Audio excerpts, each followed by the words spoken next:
So hello friends, welcome to my channel White Dove Foundation. So this is basically a spoken English and GDPI institute located at Salt Lake in Kolkata. তো আজকে আমরা খাবার related কিছু terminology শিখব যেগুলো আমরা রোজকার বেসিসে ইংলিশে আমরা ব্যবহার করতে লাগে। আচ্ছা স্যার, তাজা খাবারের ইংরেজি কি হবে? ওকে, দেখো তাজা খাবার মানে হচ্ছে বেসিক্যালি ফ্রেশ ফুড। তো আমরা একটা সেন্টেন্স এক্সাম্পল নিতে পারি that we should always eat fresh food. আর বাসি খাবার?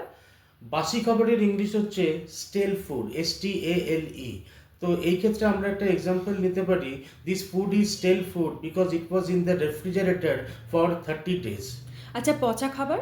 পচা খাবারের ইংলিশ হচ্ছে রটেন ফুড। তো আমরা একটা এক্সাম্পল নিই that we should not it rotten food because it is very much harmful for health. কাঁচা ইংরেজি কি হবে? কাঁচার ক্ষেত্রে বেসিক্যালি আমরা দুটো টার্ম ইউজ করি, একটা হচ্ছে গ্রিন আর একটা হচ্ছে র।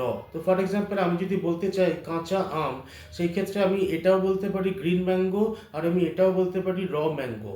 আচ্ছা, পাকা? পাকাটা বেসিক্যালি হচ্ছে রাইপ।